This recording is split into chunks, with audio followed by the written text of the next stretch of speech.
নমস্কার বন্ধুরা, অন্নপূর্ণা কিচেন কুকে আপনাদের স্বাগতম। আজ আমি আপনাদের দেখাবো কষা আলুর রেসিপি। দেখুন, কষা আলুর রেসিপি করতে যে মশলাগুলো লাগবে সেগুলো আমি এখন ভেজে নেব।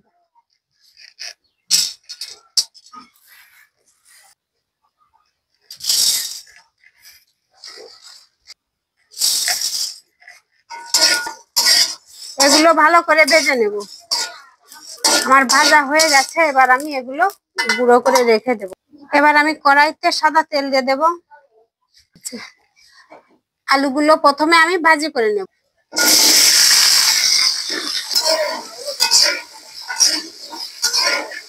নুন হলুদ ছাড়াই আলুগুলো ভাজি করে নিয়েছি। এবার আমি আলুগুলো নামিয়ে নেব। প্রথমে আমি কড়াইতে সাদা তেল দিয়ে নেব। তেল গরম হয়ে এসেছে, এবার আমি জিরে তেজপাতা দিয়ে দেব।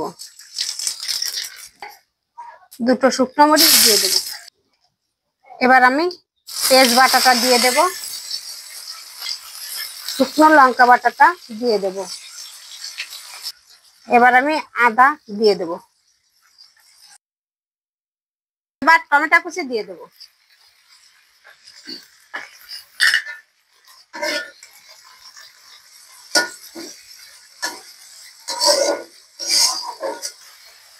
মশলাটা মিশে গেছে, এবার আমি হলুদ গুঁড়ো দিয়ে দেব। পরিমাণ মতো নুনটা দিয়ে নেব। এবার আলুগুলো কষাতে দিয়ে দেব।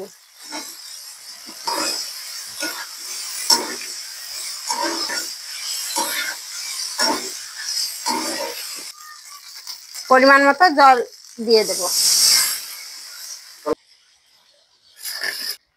সামান্য একটু জায়ফলের গুঁড়ো দিয়ে দেব।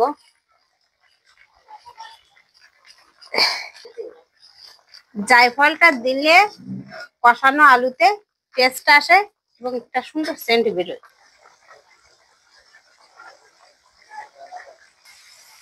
ভাজি করে রাখা মশলার গুঁড়োটা আমি এখন দিয়ে দেব। হয়ে গেছে, এবার আমি নামিয়ে নেব।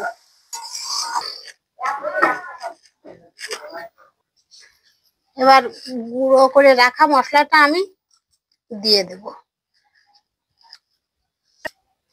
আমার কষা আলুর রেসিপিটা আপনাদের কেমন লেগেছে? ভালো লাগলে চ্যানেলটিতে সাবস্ক্রাইব করতে ভুলবেন না।